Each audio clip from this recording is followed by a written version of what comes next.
After an exhausting evening working two back-to-back jobs, Lena, a 22-year-old black woman, dragged herself home when she was suddenly harassed by a group of young men forcing her to rush into a nearby grocery store to escape the danger. And right there, she witnessed a blind old man trembling as a group of youths mocked him and filmed him simply because he couldn't tell different fruits apart. When the ridicule went too far, Lena could no longer stay silent and stepped in to stop them. The video quickly went viral, pulling her already struggling life into the center of a public storm. But what Lena didn't know was that the old man she had just helped was not an ordinary person, and that small act was about to change both of their lives forever. Before we go back, let us know where you're watching from, and subscribe, because tomorrow I've got something extra special for you.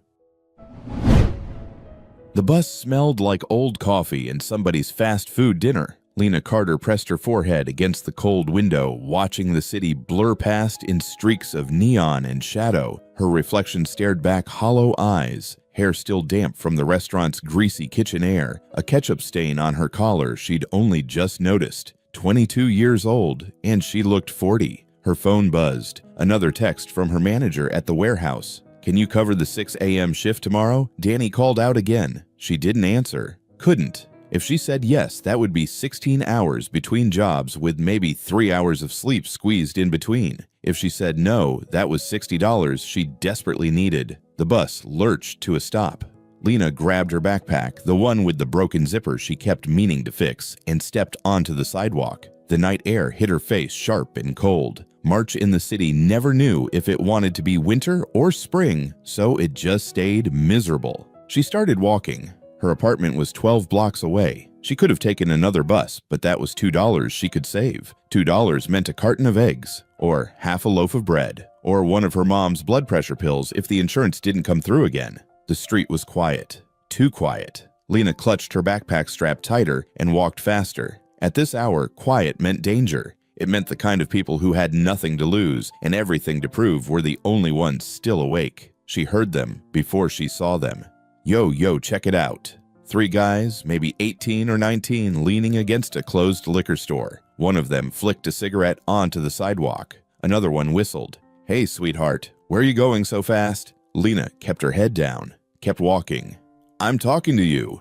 Her heart pounded. She could feel their eyes on her back, feel the weight of their attention, like hands grabbing at her clothes. "Stuck up bitch," one of them muttered, but it was loud enough for her to hear. Loud enough to make her flinch. She turned the corner and broke into a half-jog, half-run.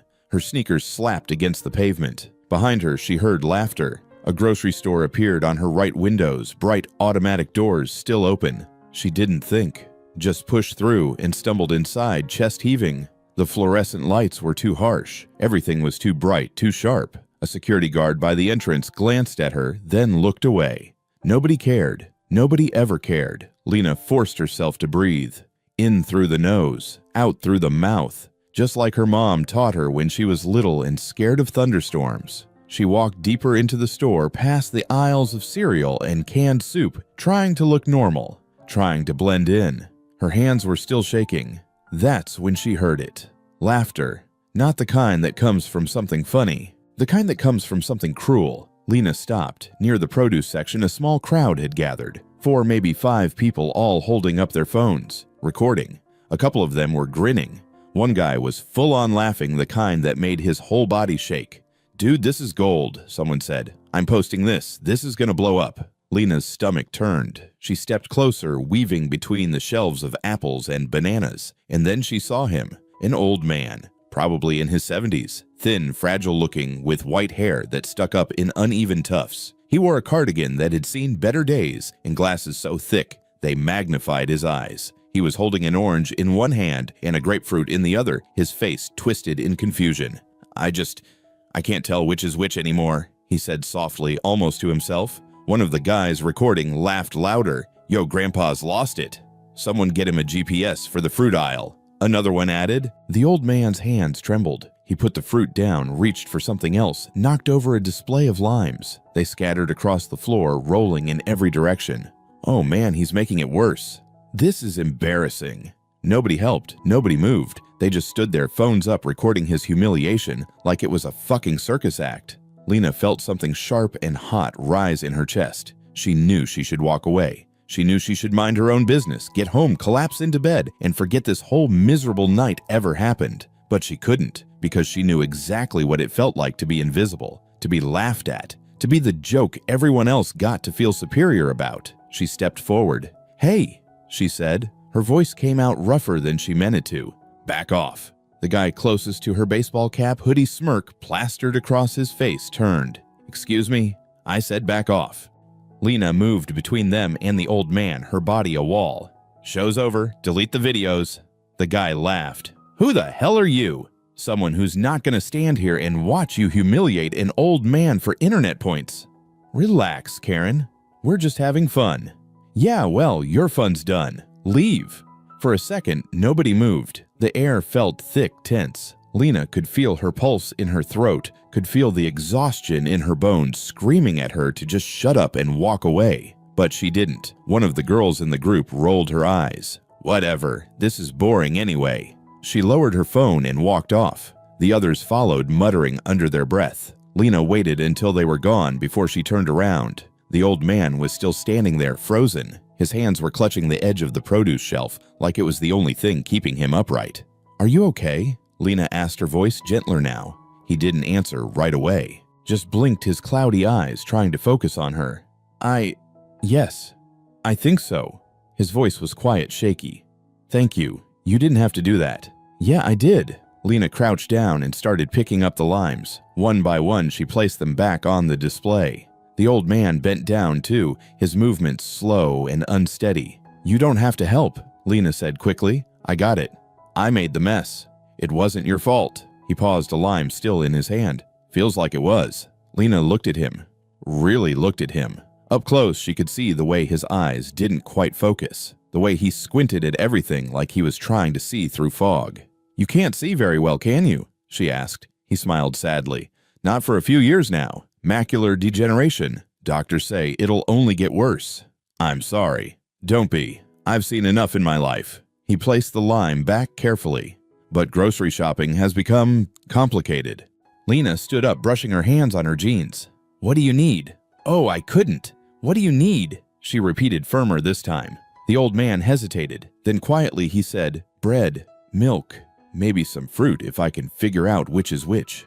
Lena grabbed a basket. "Come on."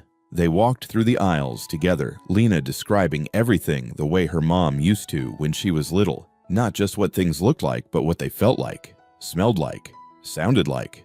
"This one's softer," she said, pressing a peach gently. "Smells sweet, probably ripe. And this one, too firm. Give it another day." The old man smiled, a real smile this time. "You're very kind. I'm just tired of people being cruel." They moved to the bakery section. Lena picked up a loaf of wheat bread, checked the date, and placed it in the basket. The old man reached for his wallet, fumbling with the zipper. "I'm Alden, by the way," he said. "Alden Hale." Lena Carter." "Well, Lena Carter, I owe you more than a thank you."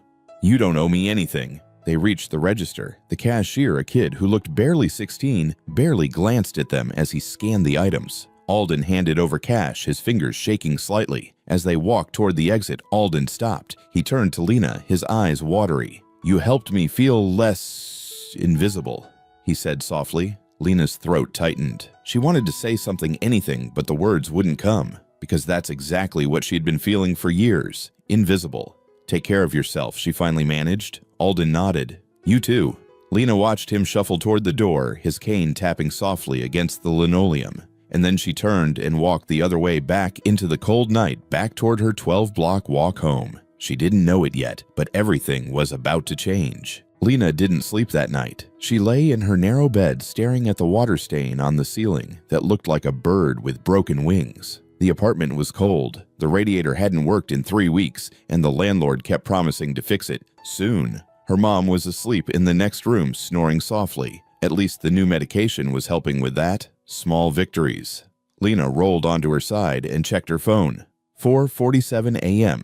In an hour and 13 minutes, she'd have to get up for the warehouse shift. Her body ached just thinking about it. But her mind kept going back to the grocery store, to the old man, to the way his hands shook when he tried to tell an orange from a grapefruit, to the way those assholes laughed. She'd seen that look before, that casual cruelty people wore when they thought someone was beneath them. She'd seen it on the faces of customers who snapped their fingers at her like she was a dog, on the faces of her high school teachers who looked at her like she'd already failed before she even tried. Invisible. That's what Alden said. He felt invisible. Lena knew that feeling in her bones. She must have dozed off at some point because the next thing she knew, her alarm was screaming and sunlight was bleeding through the thin curtains. The warehouse was freezing. Lena pulled her jacket tighter and started scanning boxes, the same boxes she'd scanned yesterday, and the day before, and the day before that. Her supervisor, Marcus, walked past without looking at her.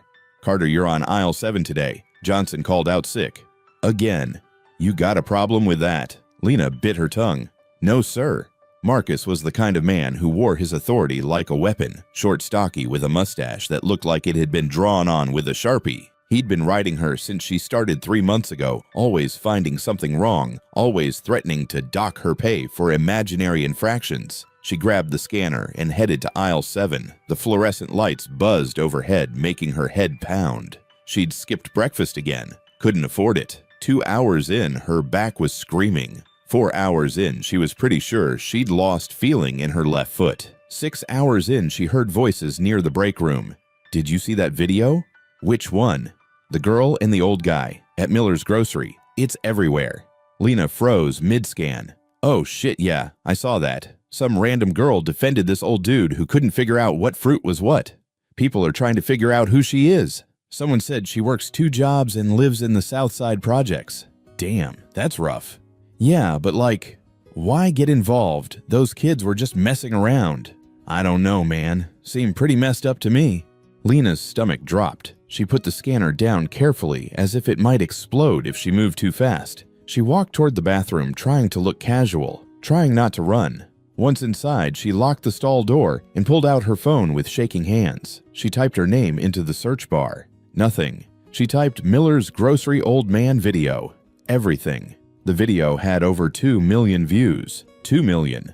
The thumbnail showed her standing between the crowd and Alden, her face twisted in anger. She looked wild, desperate, nothing like herself. She clicked on it. The video started mid-confrontation, her voice sharp and defensive. "I said back off." The guy with the baseball cap, "Who the hell are you?" "Someone who's not going to stand here and watch you humiliate an old man for internet points." The camera zoomed in on her face, on the ketchup stain on her collar, on the dark circles under her eyes. The comments flooded the screen. "Who is this girl? We need to find her." Respect. She stood up when nobody else would. Plot twist, the old guy is actually rich, and she's gonna get a reward, lol. She's probably doing it for clout. Nobody's that nice for free. Why does she look like she just rolled out of a dumpster, though? Poor people always trying to be heroes. Just go home and sleep. Lena felt sick. She scrolled further. Someone had posted a screenshot from her Facebook, a photo from 2 years ago at her high school graduation. She was smiling, holding her diploma, looking young and hopeful. The caption found her, Lena Carter, 22, works at Jimmy's Diner in some warehouse. This is her. Below that, more comments. She's pretty when she's not exhausted, lol. 2 jobs at 22. Damn, America really failed her. Or she's just lazy and can't get a real job. I bet she knew who the old guy was. This was totally staged.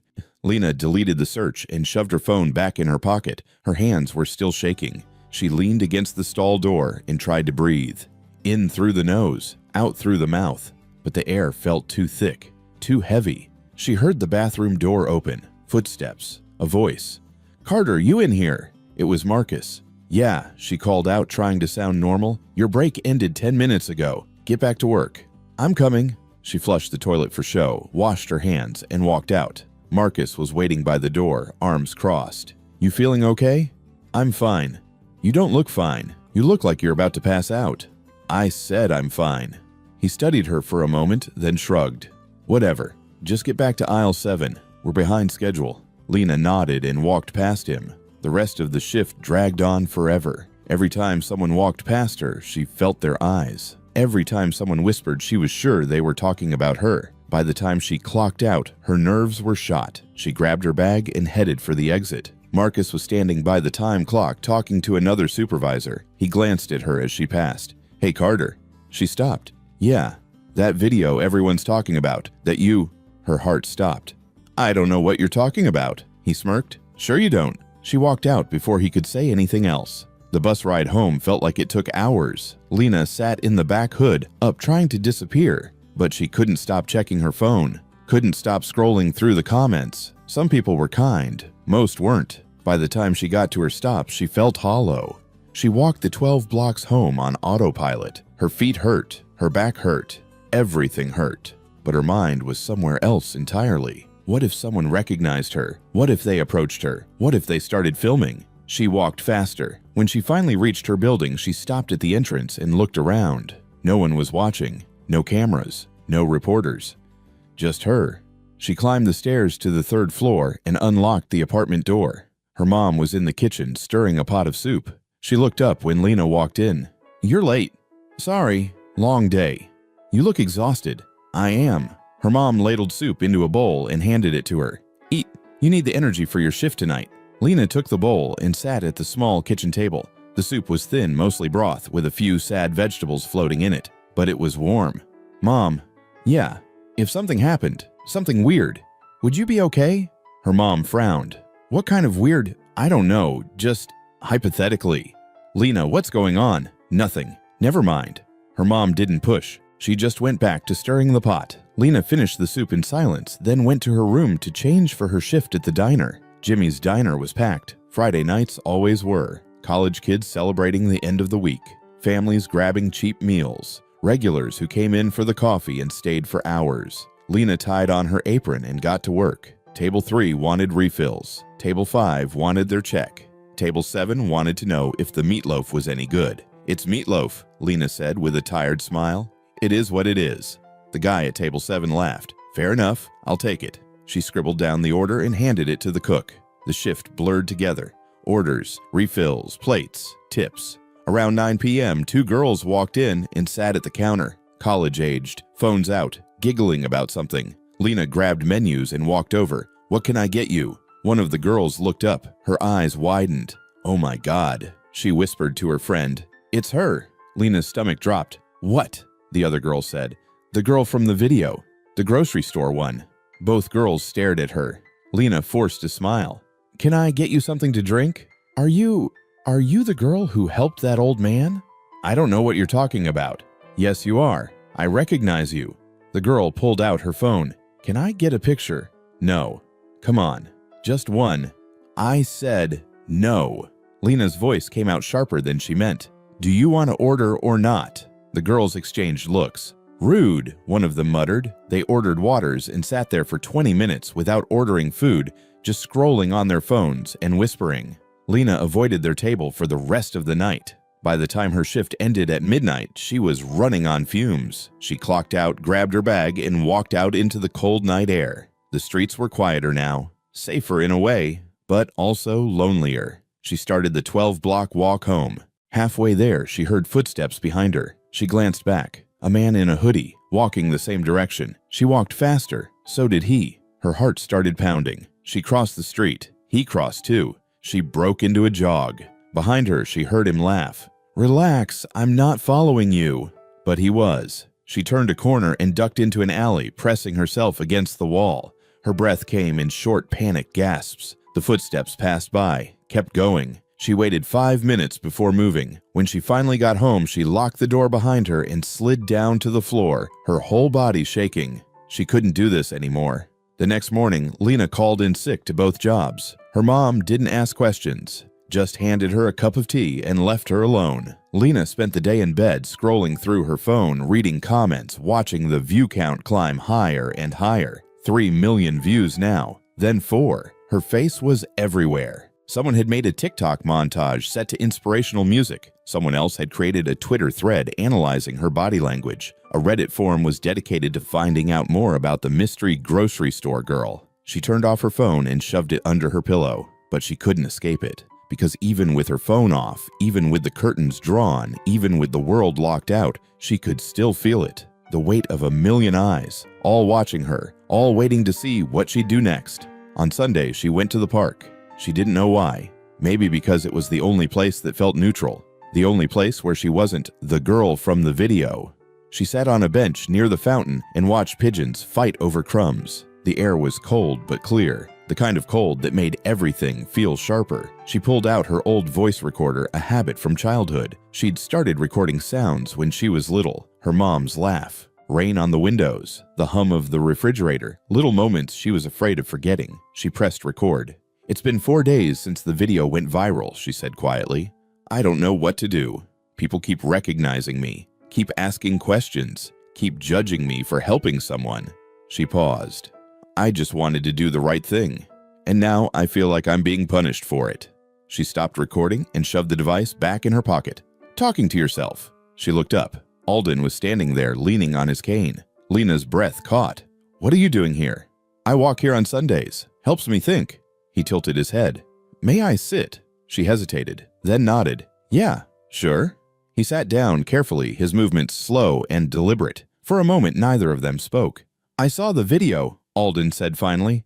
"Everyone did. I'm sorry. I didn't mean for any of this to happen. It's not your fault." "Isn't it?" He turned toward her, his cloudy eyes searching. "If I hadn't been there, if I hadn't needed help, then those assholes would have found someone else to mock." Lena pulled her jacket tighter. "You didn't do anything wrong, neither did I. But somehow, we're both paying for it." Alden nodded slowly. "The internet is a strange beast. It turns kindness into spectacle." "Yeah, well, spectacle sucks." He smiled sadly. "It does." They sat in silence for a while. The fountain gurgled softly. A dog barked somewhere in the distance. "Can I ask you something?" Alden said. "Sure." "Why did you help me, really?" Lena thought about it.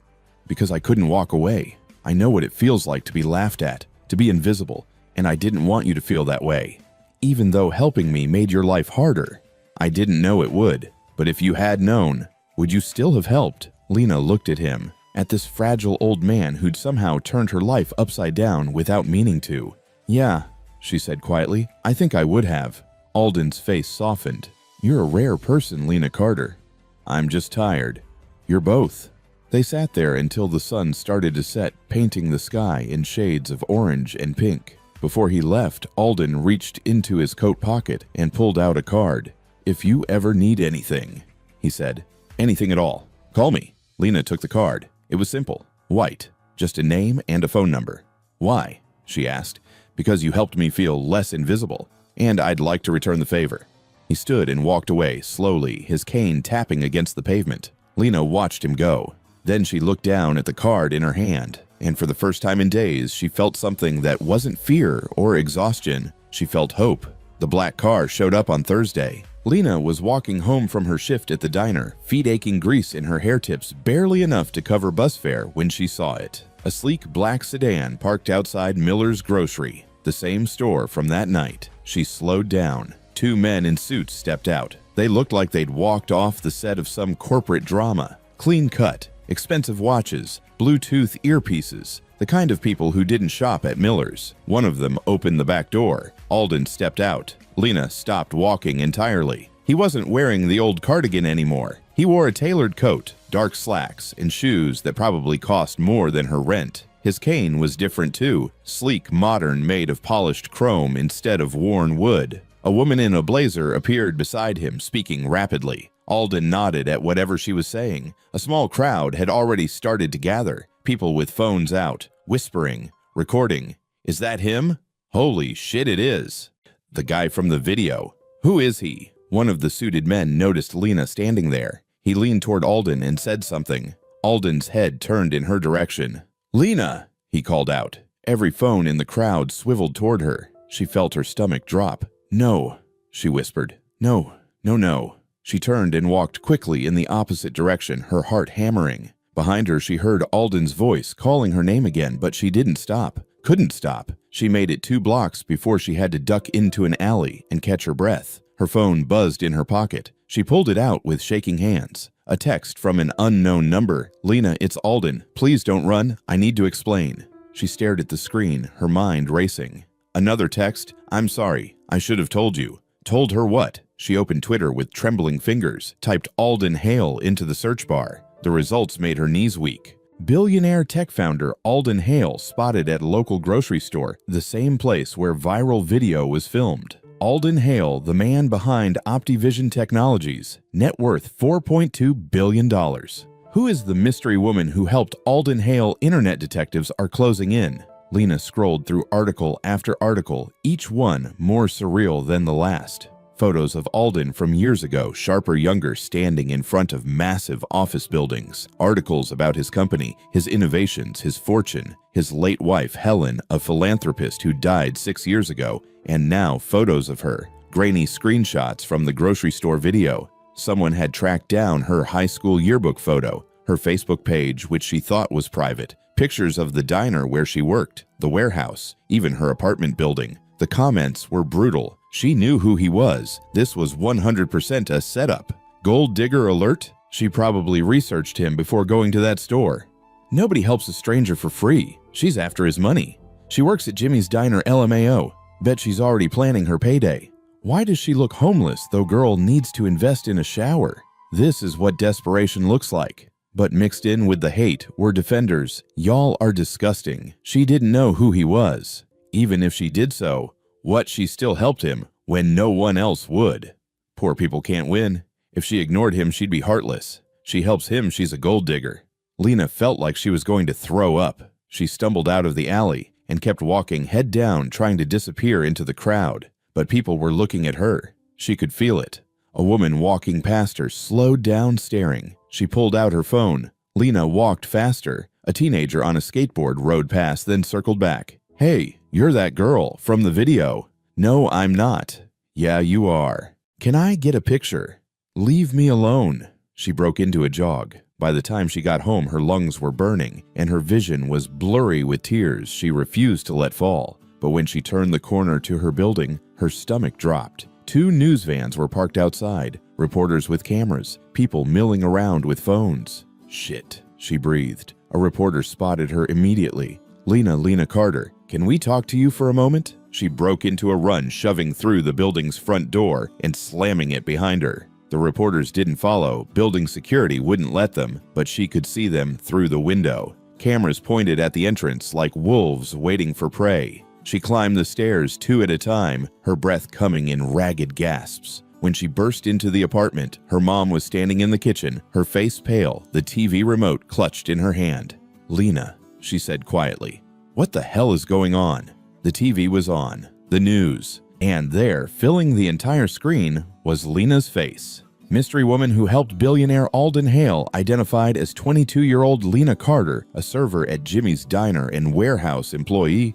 The screen cut to footage of Alden stepping out of the black sedan, then to the original grocery store video, then to a grainy photo of Lena walking down the street, taken from someone's phone just minutes ago. The news anchor spoke in that practiced neutral tone. Questions are swirling about the nature of the relationship between Hale and Carter. While some are calling Carter a good Samaritan, others are questioning her motives. Lena's knees buckled. She grabbed the edge of the table to steady herself. Mom, they've been calling all day, her mom said, her voice shaking. Reporters, random people. Someone tried to get into the building claiming they were your cousin from Ohio. Lena, what did you do? I didn't do anything. Lena's voice cracked. I helped an old man at the grocery store. That's it. I swear. I didn't know who he was. I didn't know any of this would happen. Her mom set down the remote and gripped Lena's shoulders. You need to stay away from him. From all of this. Do you understand people like him? People with that kind of money, they ruin people like us just by existing near them. I'm not trying to. I don't care what you're trying to do. This is dangerous. She gestured at the TV where a commentator was now speculating about whether Lena had orchestrated the encounter for financial gain. Look at what's already happening. They're turning you into a villain. Or worse, a punchline. I didn't ask for any of this? Well, you've got it now. Her mom's voice softened slightly. Baby, I know you were trying to help, but rich people, they're different. Their problems become our problems. Their lives swallow ours. He's not like that. You don't know him. I know he was kind to me. I know he thanked me. I know he gave me his number in case I needed help. Her mom's eyes widened. He gave you his number. Not like that. Just in case. Lena. Her mom's grip tightened. Promise me you won't call him. Promise me you'll let this die down and go back to your life. Lena wanted to promise, wanted to make her mom feel better, but she couldn't. because part of her, a small, stubborn part, didn't want to let this go. "I'll think about it," she said quietly. Her mom's face fell. "That's not a promise." "It's the best I can do right now." Lena pulled away and locked herself in her room. She sat on the floor with her back against the door, her phone clutched in her hands. The screen was lit up with notifications, messages, emails, friend requests, DMs from complete strangers. She scrolled through them, her heart sinking with each one. "You're an inspiration. Don't let them tear you down. Gold-digging whore. I sent you a DM. I'm a producer and I'd love to talk about your story. You don't deserve the hate. Stay strong. People like you make me sick. You knew exactly what you were doing." And then one message that made her blood run cold. "You don't know me, but I know you. I know where you work. I know where you live. I know you take the 42 bus home at night. Stop pretending to be a hero.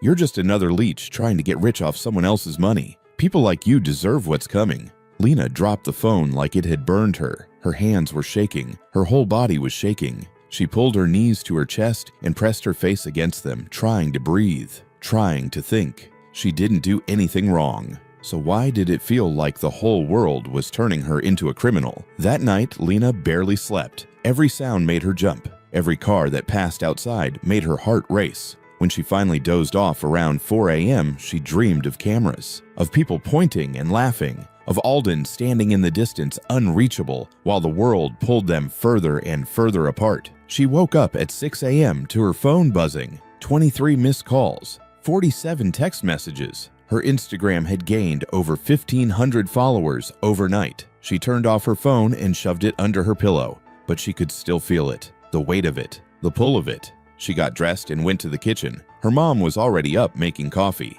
"I'm calling in sick today," Lena said, to both jobs. "Yeah." Her mom didn't argue, just handed her a cup of coffee and kissed her forehead. "We'll get through this," she said quietly. Lena wanted to believe her, but deep down she wasn't sure. 3 days passed. 3 days of Lena staying inside the apartment, only leaving to throw out the trash late at night when she was sure no one would see her. 3 days of her mom answering the door to reporters, telemarketers, and random people claiming to know Lena. 3 days of the internet dissecting every detail of her life. Someone found her old MySpace page from when she was 15. Another person tracked down her high school attendance records and started speculating about why she'd missed so many days junior year. The answer, her mom had been in the hospital, but nobody cared about context. A forum on Reddit had dedicated an entire thread to "Is Lena Carter a scammer or a saint?" with over 3,000 comments arguing both sides. Lena stopped reading after the first 100. She spent most of her time in her room, lying in bed staring at the ceiling. Her mom brought her food, soup, toast, things that didn't require much effort. "You need to eat," her mom said, setting a bowl on the nightstand. "I'm not hungry." "Eat anyway." Lena forced down a few bites, then pushed the bowl away. Her mom sat on the edge of the bed. "This can't go on forever." "I know.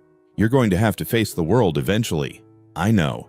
"Lena, Mom, I know. I need time." Her mom sighed. "Okay, but not too much time. You've got bills to pay, jobs to get back to." "I'll go back Monday." "Promise?" "Promise." Her mom squeezed her hand and left the room. Lena rolled over and closed her eyes. Saturday morning, the knock came. 3 sharp raps on the apartment door. Lena was in the kitchen pouring herself a glass of water when she heard her mom's voice from the living room.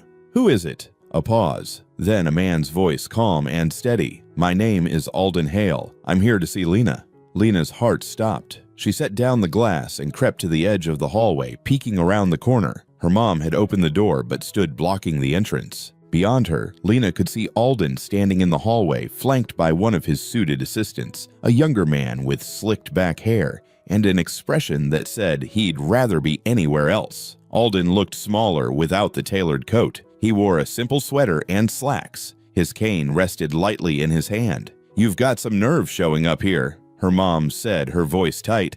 "I understand," Alden replied. "And I'm sorry, but I need to speak with your daughter. I owe her an explanation." "You don't owe her anything except distance." "Mrs. Carter." "It's Miss Carter, and no, you don't get to walk into our home just because you've got money." Alden's face softened. "You're right, I don't, but I'm not here because of money. I'm here because your daughter helped me when no one else would, and now she's suffering because of it." Damn right she is. Her mom's voice rose. Do you have any idea what the last 3 days have been like for her? The reporters outside, the threats, the people on the internet tearing her apart. I do, and I hate it. That's why I'm here.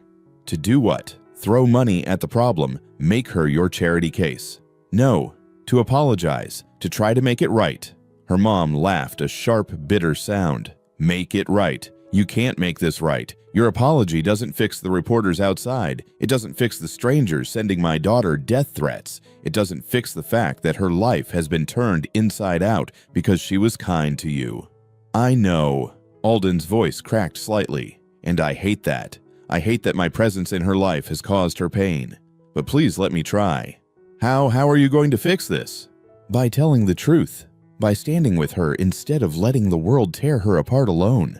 Her mom stared at him for a long moment. Lena could see the war happening on her face. The urge to slam the door. The urge to protect. The urge to make this man, this rich, powerful man, disappear from their lives forever. But there was something else too. Uncertainty. Her mom turned and saw Lena standing in the hallway. It's your choice, she said quietly. But think hard before you let him in. Lena stepped forward, her heart pounding. Alden's face turned toward her, his cloudy eyes searching. Lena, he said softly. I'm so sorry. She crossed her arms. You should be. May I come in?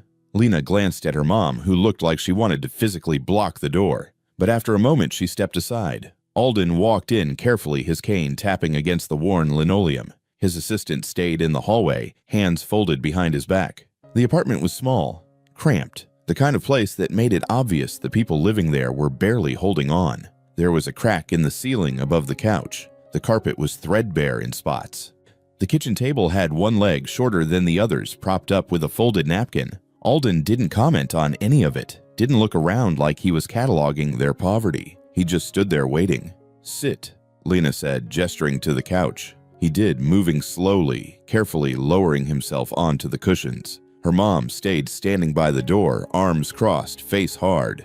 Lena sat in the chair across from him. Why didn't you tell me? Tell you what? Who you are? What you are? Alden sighed. Because for the first time in years, someone saw me as just a person. Not a name, not a fortune, not a company. Just an old man who needed help. He paused. I didn't want to ruin that. Well, it's ruined now. I know. And that's my fault. Yeah, it is. He flinched at that. Lena leaned forward. Do you have any idea what it's been like? People are calling me a gold digger, a scammer, a publicity stunt. Someone sent me a message saying they know where I live and that I deserve what's coming. I can't go to work. I can't leave my apartment. My entire life is on the internet for people to pick apart. I know, Alden said quietly. I've seen it, and I'm horrified. Then why are you here? What do you think you can do? I don't know, but I had to try. He leaned forward, gripping the top of his cane with both hands. Lena, I've spent the last 3 days trying to undo the damage. I've had my legal team contact the platforms, try to take down some of the worst posts. But the internet, it's a beast I can't control. Nobody can. That doesn't mean I shouldn't try. Her mom spoke up from the doorway, her voice sharp. Why are you really here? Alden turned toward her voice. Because your daughter saved a man who was losing pieces of his world, and I won't let her lose pieces of hers because of it. What does that mean? It means I want to help, however I can. We don't need your money. I'm not offering money. I'm offering support, protection, a way to make this right. Her mom laughed bitterly. Right. And what does that look like? You hire some PR firm to spin the story. You pay off reporters. You make Lena your pet project. No. Alden's voice was firm now. I tell the truth, publicly. I explain exactly what happened. I make it clear that Lena didn't know who I was, that she asked for nothing, that she simply helped a stranger in need. And you think people will believe you? Some will, some won't. But it's better than staying silent. Her mom took a step forward. Let me tell you something about rich people, Mr. Hale. Rich men don't need to take anything from people like us. Your shadow alone is enough. You walk into our world and everything changes. Everything gets harder, even if you mean well. Especially if you mean well, you make things worse just by being here. Alden's face crumpled. You're right. My shadow is heavy, and I can't change that. He paused. But I can choose what I do with it. I can use it to shield her, or I can walk away and let her face this alone. His voice broke slightly. I don't want to walk away." The room fell silent. Lena looked at her mom. Her mom looked back, her jaw tight. "5 minutes are up," her mom said finally. Alden nodded. He stood slowly, steadying himself on his cane. "Thank you for hearing me out." Lena walked him to the door. As he stepped into the hallway, he turned back. His hand reached into his pocket, and he pulled out a business card different from the last one. This one had more information, an email, an office address. "If you change your mind," he said quietly, "if you want my help, or if you just want to talk, please call." Lena took the card. "What if I don't want your help?" "Then I'll respect that, but I'll still do what I can to fix this mess." "It's not your mess to fix." "Yes, it is, because I'm the one who brought it into your life." He turned to leave. "Alden," he stopped. "I believe you," Lena said, "about not meaning for this to happen." He smiled sadly. "Thank you. That means more than you know." He walked down the hallway, his cane tapping softly, his assistant following behind. Lena closed the door and leaned against it. Her mom was standing in the middle of the living room, arms still crossed. "Do you trust him?" she asked. "I don't know. Do you want to?" Lena looked down at the card in her hand. "Yeah, I think I do." Her mom sighed. "Then I hope you're right about him, because if you're not, I know Mom. Good, because I'm not letting anyone hurt my daughter, not even a billionaire." Lena smiled despite everything. "I know." That night, Lena couldn't sleep again. She lay in bed staring at the business card on her nightstand. She kept thinking about what her mom said, about shadows, about how rich people made everything harder just by existing. But she also thought about Alden, about the way he'd looked sitting on her couch, small, fragile, genuinely sorry, about the way he'd said, "I don't want to walk away." Around 2 a.m., she picked up the card and typed the number into her phone. She didn't call, but she saved it, just in case. 2 weeks later, Lena went back to the park. She didn't tell her mom, didn't tell anyone. She just woke up on a Tuesday morning, put on her jacket, and walked the 15 blocks to the place where it had all started to shift. The fountain was running again. The water caught the late morning sunlight, scattering it in 1,000 tiny rainbows. Lena sat on the bench, their bench, and pulled out her voice recorder. She pressed record. "It's been 2 weeks since Alden came to the apartment," she said quietly, her voice barely audible over the sound of the fountain. "The reporters are mostly gone now. The internet's moved on to the next thing. But I haven't. I keep thinking about what he said, about wanting to help, about not walking away." She paused. "I don't know if I can trust that. Trust him. Trust any of this." She stopped recording and shoved the device back in her pocket. "Still talking to yourself." Her head snapped up. Alden was standing a few feet away, leaning on his cane, a small smile on his face. "Jesus Christ," Lena muttered. "Do you just materialize out of thin air? My driver drops me off on Tuesdays and Thursdays. I like to walk here. The fresh air helps me think." He tilted his head. "May I?" "It's a free country." He sat down beside her the same way he had before, the same careful movements, the same quiet presence. For a moment, neither of them spoke. "I didn't think you'd come back," Alden said finally. "I wasn't sure I would either." "What changed your mind?" Lena shrugged. "Curiosity, I guess, or stupidity. Haven't decided which yet." Alden smiled. "I'll take either." They sat in silence, listening to the fountain, watching people walk by with their dogs and their coffee cups and their seemingly uncomplicated lives. "I saw your statement," Lena said after a while, "the one your company released." Alden had issued a public statement 3 days after showing up at her apartment. It had been professional, carefully worded, and completely honest. He'd explained exactly what happened in the grocery store, made it clear Lena had no knowledge of his identity, emphasized that she'd asked for nothing and expected nothing. It had helped, a little. Some people still called her a gold digger, but now there was a counter-narrative, a defense. "Did it make things better?" Alden asked. "A little. Some people still think I'm lying, but at least now there's another side to the story. I wish I could do more. You can't control the internet." "No, but I can try to give you some peace."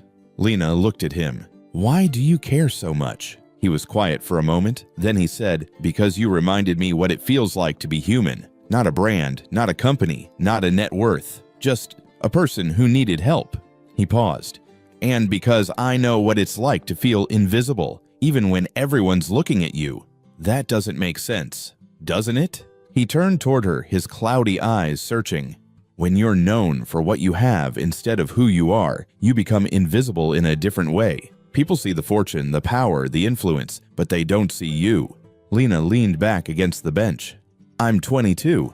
I work 2 jobs, or I did before all this. I'm nobody. You're not nobody to me. She didn't know what to say to that. They sat in silence for a while. A jogger passed by. A couple walked past holding hands. Life kept moving around them. Can I ask you something? Alden said. Sure. What do you dream about when you're not exhausted? When you're not just surviving? What do you actually want? Lena frowned. I told you before, I don't really dream about stuff. But if you could, if money and circumstances weren't an issue, what would you want? She thought about it, really thought about it. I think, she paused, I think I'd want to matter. Not in a famous way. Just, I'd want someone to look at me and think I'm capable, that I have something to offer, that I'm not just, she stopped her throat tight, not just what? Not just poor, not just struggling, not just the girl who couldn't make it. Alden was quiet for a moment, then he said, You already matter, Lena. You already have something to offer. Not to most people. Then they're not looking hard enough. She wanted to believe him. God, she wanted to. But belief was expensive, and she'd learned a long time ago not to invest in things she couldn't afford. Can I ask you something? She said. Of course. What do you dream about? He smiled sadly. I dream about seeing again. Really seeing. Not just shapes and shadows, but colors, faces, details, the way light hits water, the way people's expressions change when they smile. I'm sorry. Don't be. I've seen a lot in my life. More than most. Maybe this is just the universe's way of making me slow down. Pay attention to other things. Like what? Like sounds, textures, the way people's voices change when they're happy or sad, the way the world smells after rain. He paused. The way you describe things to me. Lena blinked. What? In the grocery store. You didn't just tell me what things were. You told me what they felt like, smelled like. That peach, you said it was soft, sweet smelling, ready to eat. You gave me more than information. You gave me experience. That's how I've always thought about stuff. It's a gift. It's weird. It's both. They sat there for another hour talking about everything and nothing, about the weather, about the weird way pigeons walked, about how the fountain sounded different depending on where you sat. When Lena finally stood to leave, Alden stayed seated. Will you come back? He asked. To the park? Yes. She hesitated. Maybe. Thursday. I have work. After work. She looked at him, this strange, wealthy, kind old man who'd somehow become part of her life. Yeah, she said. After work. His face lit up. Good. Thursday came. Lena finished her shift at the diner at 4 and went straight to the park. Alden was already there, sitting on their bench, face turned toward the sun. You came, he said when he heard her footsteps. I said I would. People don't always mean what they say. I do. They sat together as the afternoon bled into evening. Lena told him about her shift, the rude customer who'd left a quarter as a tip the college kid who'd accidentally knocked over an entire tray of glasses. Alden told her about his day, a meeting with his board, a conversation with his son that had gone poorly the way his assistant had described the sunset that morning. Your son, Lena said. You don't talk about him much. No. Why? Alden sighed. Because it's complicated. He's angry with me. Has been for years. Why? Because I worked too much when he was young. Missed too many moments. And then when I finally had time, when Helen died and I wanted to rebuild our relationship, he'd already moved on. Built a life without me. His voice was heavy. I don't blame him, but it hurts. Have you told him that?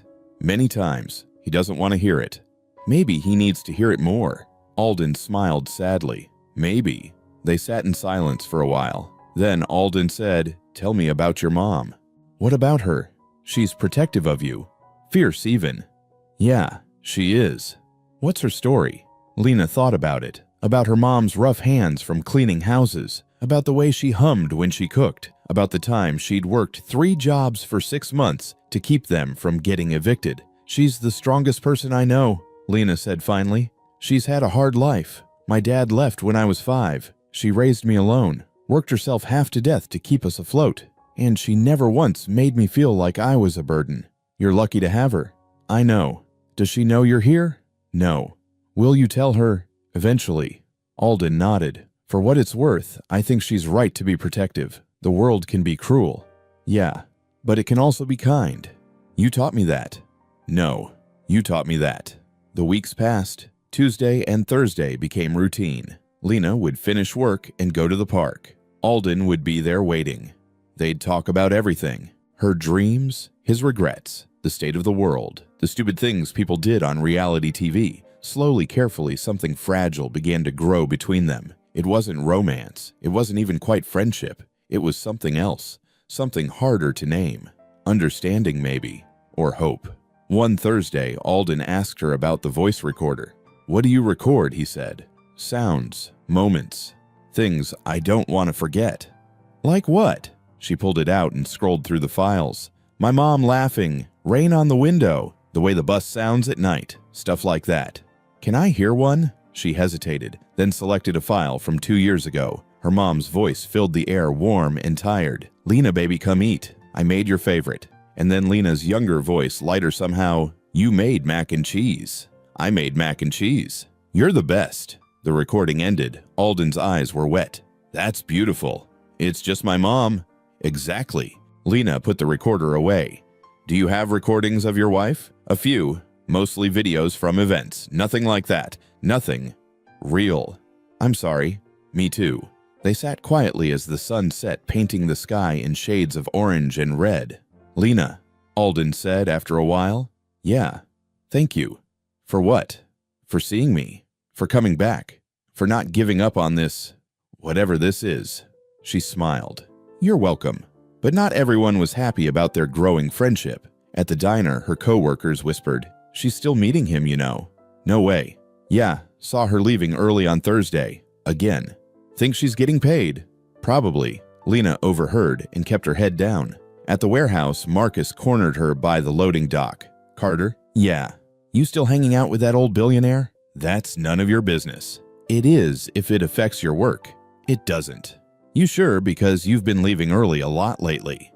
"I'm taking my legally mandated breaks." "Uh-huh." He stepped closer. "Just be careful, Carter. People like him don't do favors for free." "Good thing I'm not asking for favors." She walked away before he could respond. Then came the day everything shifted again. Lena was at the diner refilling coffee when 2 of her co-workers walked past, whispering loud enough for her to hear. "Did you see it?" "See what?" "The new video. Someone posted it this morning." Lena's stomach dropped. She finished pouring the coffee somehow and walked quickly to the break room. She pulled out her phone. The video was already trending on Twitter. Someone had filmed her and Alden at the park, sitting on the bench, talking, laughing. The caption, "Gold digger staying close to the money. Look how cozy they are." The comments were vicious. "She's playing the long game. This is so fake. Nobody's that nice. He's literally old enough to be her grandfather. Gross. She's using him. It's so obvious." Lena felt the walls closing in. She texted Alden, "We can't meet anymore. I'm sorry." His response came immediately. "What happened?" "Someone filmed us. It's online. People think I'm using you." "I don't care what people think." "Well, I do." Her phone rang. Alden's name flashed on the screen. She didn't answer. Instead, she grabbed her bag, clocked out early, and walked out of the diner. Behind her, she heard her coworkers laughing. That night, Lena was lying in bed when she heard shouting outside. She got up and looked out the window. A small crowd had gathered near the building entrance. People with signs, people with cameras. One sign read "Leech," another "Exploiting the Elderly." Lena's mom burst into her room. "Pack a bag, now." "What?" "We're leaving. Staying with your aunt for a few days." "Mom." "Now, Lena." They left through the back exit, moving quickly through the alley. Lena's mom gripped her hand so tightly it hurt. As they climbed into a taxi, Lena looked back at the building. The crowd was still there, still shouting, still holding their signs. She closed her eyes and tried not to cry. The next morning, her phone rang. "Alden." She answered. "Where are you?" he said. His voice was tight, worried. "Somewhere safe." "Lena, I went to your building. There were people outside with signs." "I know. This has to stop." "You can't stop it. Nobody can." "I can try." He paused. "I'm holding a press conference tomorrow. I'm going to set the record straight." "That'll make it worse." "It can't get worse than this." She wanted to argue, but she was too tired. "Okay," she said quietly. "Will you be there?" "I don't know. Please, I need you there. Not for me. For you. So you can tell your side." "I don't have a side. I just helped an old man." Then tell them that, please. Lena closed her eyes. I'll think about it. That's all I ask. The press conference was held at Optivision's headquarters on a gray Wednesday morning. Lena stood backstage, her hands shaking so badly she had to shove them in her pockets. She'd never been in a building like this, all glass and steel and sharp angles. The kind of place that made her feel small just by existing in it. Alden was beside her wearing a dark suit that probably cost more than her yearly rent. But his hands were shaking too. You don't have to do this, he said for the third time. Yes, I do. If you want to leave right now, we leave. I'll handle it alone. I'm not a child, Alden. I know. But I'm an old man who worries. Despite everything, the fear, the exhaustion, the crushing weight of what was about to happen, Lena smiled. A woman in a sharp blazer approached. She had a headset and a clipboard and the kind of no-nonsense energy that suggested she could organize an invasion if needed. Mr. Hale, we're ready. Alden nodded. He turned to Lena. Stay close to me. If it gets overwhelming, squeeze my hand. I'll end it immediately. Okay? I mean it, Lena. One squeeze and we're done. I know. They walked toward the stage entrance. Lena could hear the murmur of voices beyond the curtain, the rustle of papers, the click and whir of cameras being adjusted. Her heart was pounding so hard she thought everyone could hear it. Ready? Alden asked. No. Me neither. They stepped onto the stage together. The room exploded. Camera flashes went off like lightning. Voices overlapped in a cacophony of shouted questions. Mr. Hale, is it true you've been paying Lena Carter? Lena, how long have you known about his fortune? Is this a publicity stunt? Are you two in a relationship? How much has he given you? Mr. Hale, is this about your late wife? The questions came so fast, so aggressive that Lena couldn't process them. She just stood there frozen, her whole body screaming at her to run. Alden raised one hand. The room quieted. Not completely. There were still whispers, still camera shutters clicking, but enough. Thank you all for coming, Alden said. His voice was steady despite everything. Calm. I'm here today to address the rumors and speculation surrounding myself and Miss Lena Carter. He paused, letting the silence stretch. 3 weeks ago, I was shopping at Miller's Grocery. As many of you know, I have macular degeneration. My vision is severely limited. I was struggling to identify produce when a group of young people began filming me. They were laughing, mocking me, making a spectacle of my disability. The room was dead silent now. Lena Carter stepped in. Alden continued. She didn't know who I was. She didn't ask for anything. She didn't expect anything. She simply helped a stranger who was being humiliated. His voice cracked slightly. She treated me with dignity when no one else would. A reporter in the front row raised her hand. Mr. Hale, are you saying this encounter wasn't staged? I'm saying Lena Carter is not a gold digger. She's not a fraud. She's not an opportunist. She's a young woman who works 2 jobs to support her family and still found it in herself to help someone she didn't know. Another reporter spoke up. But you've been meeting with her regularly since then. Because she's my friend. Alden's voice was firm now. Steel underneath the gentleness. I'm 74 years old. I'm losing my sight. My wife passed away 6 years ago. My son and I barely speak. For years, I've felt invisible despite being surrounded by people every single day. And then Lena saw me. Really saw me. Not my money. Not my company. Not my name. Just me. A male reporter in the back shouted, "How much money have you given her?" Nothing. Not a single dollar. So why the ongoing relationship? Because loneliness is universal, because kindness is rare, because for the first time in years, someone treated me like a human being instead of a walking bank account. The room erupted with more questions. Alden raised his hand again. Miss Carter would like to say something. Every eye in the room turned to Lena. She felt her throat close up. She hadn't prepared anything, hadn't practiced. She'd just shown up. She stepped forward to the microphone, her legs shaking. Her voice came out as a whisper. She cleared her throat and tried again. I didn't help Mr. Hale because of who he is. I helped him because I couldn't walk away. Someone shouted, "Why not?" Because. She stopped, took a breath. Because I know what it feels like to be laughed at, to be invisible, to be the joke everyone else gets to feel superior about. And I didn't want him to feel that way. A reporter near the front spoke up, her voice sharp. But you continued to meet with him after finding out his identity. Doesn't that suggest? Suggest what? Lena cut her off. That I'm a gold digger, that I had some master plan. I work at a diner and a warehouse. I take the bus everywhere. I live in a 1-bedroom apartment with my mom. If I was after money, don't you think I'd have asked for it by now? The room went quiet. Lena's hands gripped the edge of the podium. You want to paint me as a villain, fine. You want to say I'm using him. Go ahead, but all I did was help an old man pick out fruit, and somehow that became a crime. Her voice broke on the last word. A different reporter, older with kind eyes, spoke up. What would you say to people who still don't believe you? Lena looked directly at the camera. I'd say, I don't care anymore. I can't control what people think. I can't make you believe me. But I know the truth, and so does he, and that's enough. The room erupted again. Questions flew from every direction. Alden raised his hand one more time. One final thing before we go. I'm establishing a foundation, the New Light program. It will provide scholarships, mentorship, and financial support for young adults who've been overlooked by traditional systems. People who work multiple jobs, people who've been told they don't matter. People like Lena. He turned toward her. And Lena Carter will be the first recipient. Lena's breath caught. I didn't ask for that. I know, but you deserve it. Alden, you deserve it, he repeated louder this time so everyone could hear. The press conference dissolved into chaos after that. More questions, more flashes, more noise. The woman with the clipboard ushered them backstage, where it was quieter but not quite silent. Lena collapsed into a chair, her whole body shaking.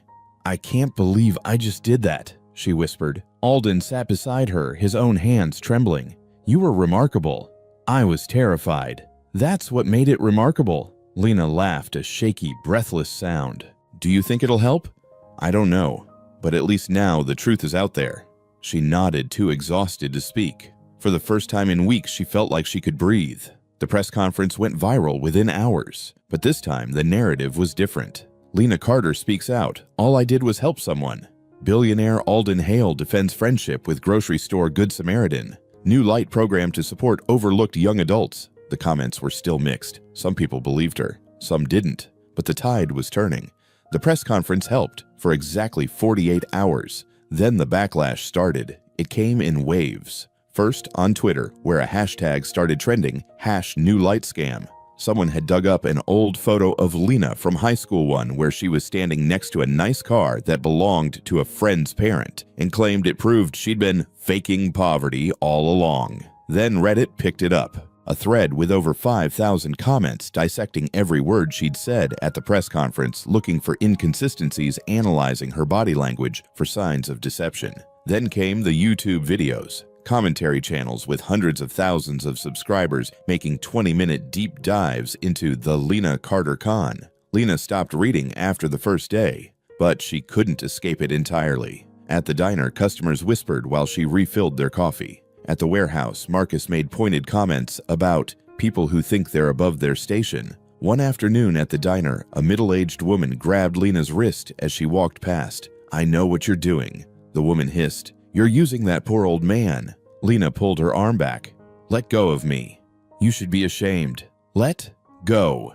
The woman released her, but not before giving her a look of pure disgust. Lena finished her shift with shaking hands and left without collecting her tips. On her way home, she stopped at a convenience store to buy milk. She was standing in line when she heard it. Hey, you're that girl. She turned, a guy in his early 20s wearing a stained hoodie and a smirk that made her skin crawl. I don't know what you're talking about, Lena said. Yeah, you do. The one who's screwing over that blind rich dude. He's not blind, and I'm not screwing anyone over. Sure you're not. He pulled out his phone. Smile for the camera. Don't, Flash. He was already walking away laughing. This is going on Twitter. Lena Carter caught lying again. Lena paid for the milk and left quickly, her heart pounding. By the time she got home, the photo was online. The caption, ran into Lena Carter at 7-Eleven, asked her about the old guy. She got super defensive. What's she hiding? The comments. She looks guilty F. Why is she so aggressive? Innocent people don't act like that. Someone needs to investigate her. This whole thing stinks. Lena threw her phone across the room. That night, the knock came. Her mom answered the door. Lena heard voices from her room, low, tense. She got up and walked to the hallway. 3 men stood in the doorway. They weren't reporters. They didn't have cameras. They just stood there. Too still, too calm. Can I help you? Her mom asked, her voice tight with barely controlled fear. We're looking for Lena Carter. She's not here. We'll wait. Like hell you will. Her mom started to close the door. One of the men put his foot in the doorway. We just want to talk. Get your foot out of my door before I call the police. Mrs. Carter, we're not here to hurt anyone. We just think your daughter should stop making waves for her own safety. Lena stepped into view. Who are you? The man in front, tall, broad-shouldered, with dead eyes, smiled. It didn't reach anywhere near his face. Friends of someone who doesn't appreciate the attention you've been bringing to Mr. Hale. What does that mean? It means you should stop talking to the press. Stop meeting with Alden Hale. Stop making yourself a problem. Lena's mom stepped between them. Get the hell out of my building before I scream loud enough to wake up the entire floor. The man shrugged. Sure, but think about what we said. He looked directly at Lena. You're making enemies you don't want. People with resources. People who don't like complications. Is that a threat? It's advice. They turned and left. Lena's mom slammed the door and locked it. Deadbolt, chain, everything. Her hands were shaking. We're calling the police. And tell them what they didn't actually do anything. They threatened you. They implied. That's not the same thing. Lena, they were careful, Mom. They know exactly how far they can push without crossing a legal line. Her mom grabbed her phone anyway and dialed 911. 2 officers showed up 30 minutes later. They took statements, asked questions, wrote things down in little notebooks. We'll increase patrols in the area, one of them said, but without a direct threat or evidence of intent, there's not much we can do. So we just wait for them to come back, Lena's mom said. We'll do our best to keep you safe, ma'am. After they left, Lena and her mom sat on the couch in silence. This is getting dangerous, her mom said finally. I know. You need to call Alden. What? You need to call him and tell him what happened. If he's really your friend, he needs to know. Lena pulled out her phone. Alden answered on the first ring. Lena, someone came to my door. What? 3 men. They told me to stop meeting with you. Said I was making enemies. There was a long, terrible silence. I'm sending security to your building. Now. Alden, no arguments. I'm also having my team investigate. This is unacceptable. Do you know who sent them? Another pause. I have a suspicion. Who? My VP of Operations, Richard Moss. He's been unhappy with the publicity. Thinks I'm damaging the company's reputation by associating with you. So he sends thugs to my door. I don't have proof. Yet. But I will. Alden, this is serious. I know. Which is why I'm handling it. Tonight. What are you going to do? Whatever it takes to keep you safe. He hung up. Lena stared at her phone. What did he say? Her mom asked. He's sending security and investigating. Do you trust him? I don't know, but I don't have a choice. By morning, 2 security guards were stationed outside their building. By noon, the story broke. Optivision VP Richard Moss under investigation for intimidation tactics targeting Lena Carter. The article detailed everything, emails from Moss to subordinates expressing frustration with the Lena situation, text messages to a security consultant who turned out to be the men who'd shown up at Lena's door, even financial records showing payments to a private investigation firm tasked with gathering information on LC. Alden had moved fast. The company released a statement within hours. Optivision Technologies does not condone intimidation threats or harassment of any kind. Richard Moss has been placed on administrative leave pending a full investigation. We are cooperating with law enforcement. By evening, Richard Moss was fired. The story exploded. Suddenly, Lena wasn't the villain anymore. She was the victim. News outlets that had spent weeks tearing her apart now rushed to defend her. Lena Carter, victim of corporate intimidation. The darker side of going viral. One woman's fight against powerful enemies. Alden Hale takes swift action to protect friend from internal company threat. The comments changed too. I was wrong about her. I'm sorry. This poor girl. She just tried to help someone. Alden Hale is a real one for standing by her. Lena didn't know how to feel about any of it. That evening, she met Alden at the park. He was already there, sitting on their bench, his face turned toward the setting sun. You didn't have to do that, she said, sitting beside him. Yes, I did. You could have just let it go. Ignored it. Lena, he sent people to your door. He tried to scare you into silence. Alden's voice was hard, a steel edge she'd never heard before. That's not something I can ignore. You ruined his career. He ruined his own career. I just made sure there were consequences. Alden, if they want to silence you, they will face me first. He turned toward her, his cloudy eyes fierce. I meant what I said at the press conference. You're my friend, and I protect my friends. Lena felt her throat tighten. "Thank you. You don't need to thank me." "Yeah, I do." They sat in silence as the sun dipped below the horizon, painting the sky in shades of purple and gold. "It's not over, is it?" Lena said finally. "Probably not. The internet has a long memory." "Great. But it's better than it was. And it'll keep getting better." "You sound sure of that." "I am. Because you're stronger than you think. And because you have people who believe in you." Lena looked at him. "People like you. People like me." She smiled despite everything. "You're a stubborn old man, you know that. I've been told." Over the next few weeks, things slowly began to normalize. The reporters left. The protesters moved on to the next controversy. The internet found new things to be outraged about. Lena went back to work both jobs. Her coworkers still whispered sometimes, but it was manageable now. She and Alden kept meeting at the park, Tuesday and Thursday afternoons, their routine. And slowly, carefully, something fragile began to feel solid. The auditorium was packed. Lena stood backstage, smoothing down her dress for what felt like the 100th time. It was simple, nothing fancy navy blue with 3/4 sleeves, but it was new. The first new piece of clothing she'd bought in over a year. Her mom was in the front row, third seat from the left. Lena could see her through the gap in the curtain. She'd already cried twice, and the ceremony hadn't even started. "You ready?" Alden asked. He was beside her, dressed in a sharp gray suit, his cane resting against his chair. He looked good, healthier than he had a year ago, like having purpose had given him new life. "No," Lena admitted. "I'm terrified." "Good, that means it matters." "That's a terrible pep talk." He smiled. "I never claimed to be good at those." The lights in the auditorium dimmed. Music played something orchestral and uplifting. A woman in a burgundy blazer walked onto the stage and tapped the microphone. "Ladies and gentlemen, welcome to the inaugural graduation ceremony for the New Light program." Lena's heart was pounding so loud she could barely hear the words. A program dedicated to providing opportunity support and education to young adults who've been overlooked by traditional systems. Young people who work multiple jobs, who've been told they don't matter, who deserve a chance to build better futures.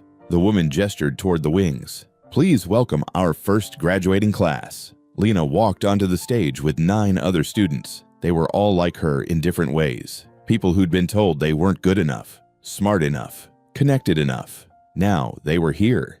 The applause was deafening.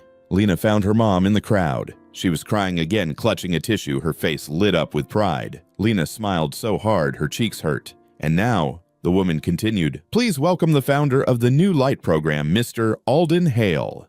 The audience rose to their feet. Alden stood slowly, aided by one of his assistants, a kind young woman named Patricia, who'd been with him for 6 months. He walked carefully to the podium, his cane tapping against the stage floor with steady rhythm. The applause continued for a full minute before fading. Alden gripped the edge of the podium with both hands. For a moment, he just stood there, his cloudy eyes scanning the crowd as if he could see every face. When he spoke, his voice was clear and strong.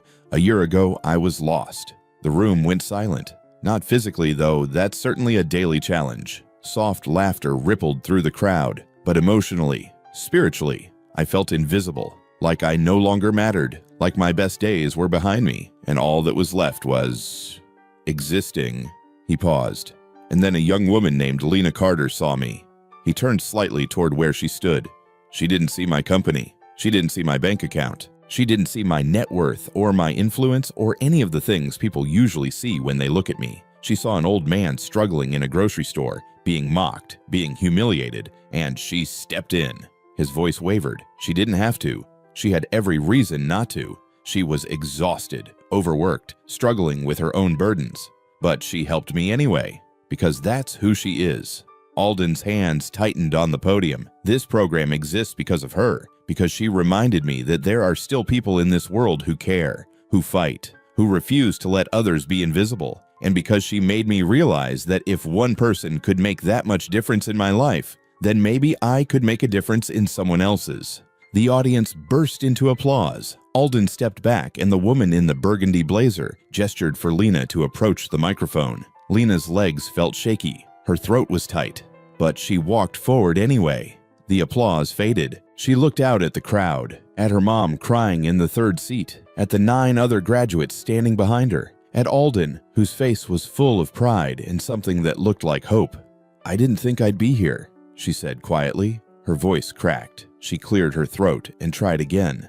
A year ago, I was working 2 jobs and barely sleeping. I was exhausted, broke, invisible. I didn't dream about the future because I didn't think I had one. She paused, and then I helped an old man in a grocery store, and everything changed. The room was completely silent now. Not because of money, Lena continued, not because of fame, but because he saw me, really saw me. And that made me believe I was worth something. Tears were streaming down her face now. She didn't bother wiping them away. This program gave me a chance, but more than that, it gave me hope. It gave me a community. It gave me proof that kindness still matters. She looked directly at Alden. He didn't need sight to see me. He just needed kindness, and that's what saved us both. The applause was so loud it shook the floor. Lena stepped back, her whole body trembling. Alden reached for her hand and she took it. "Thank you," he whispered. "No," she said through her tears. "Thank you." After the ceremony, there was a reception in the lobby. Lena's mom found her immediately, pulling her into a hug so tight it hurt. "I'm so proud of you," she whispered. So proud." "Thanks, Mom. You did good, baby. You did so good." They stood there for a long moment, just holding each other. When they finally pulled apart, Alden was waiting nearby. "Miss Carter," he said, extending his hand toward Lena's mom. "It's good to see you again." Her mom hesitated, then took his hand. "Mr. Hale, thank you for sharing your daughter with us this year. I know it wasn't easy." "No, it wasn't. She's remarkable." "I know." They looked at each other, these 2 people from completely different worlds, connected by one stubborn young woman who'd refused to walk away when it would have been easier. "Take care of her," Lena's mom said finally. "I will. I promise."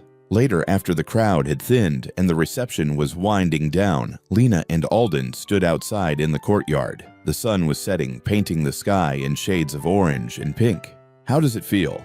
Alden asked. "Terrifying," Lena admitted, "but good. You're going to do incredible things."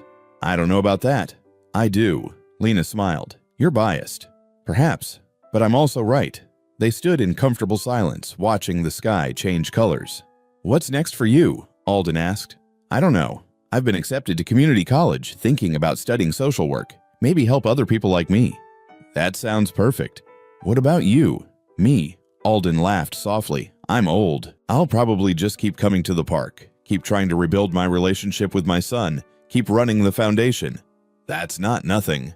"No, I suppose it's not." They stayed there until the stars came out, 2 people who'd found each other in the most unlikely place, proving that sometimes the smallest act of kindness can change everything. "Lena," Alden said finally. "Yeah, I'm proud of you." Her throat tightened. "I'm proud of you too." He smiled. They stayed there a little longer, watching the stars appear one by one, knowing that no matter what came next, they'd face it together. Join us to share meaningful stories by hitting the like and subscribe buttons. Don't forget to turn on the notification bell to start your day with profound lessons and heartfelt empathy.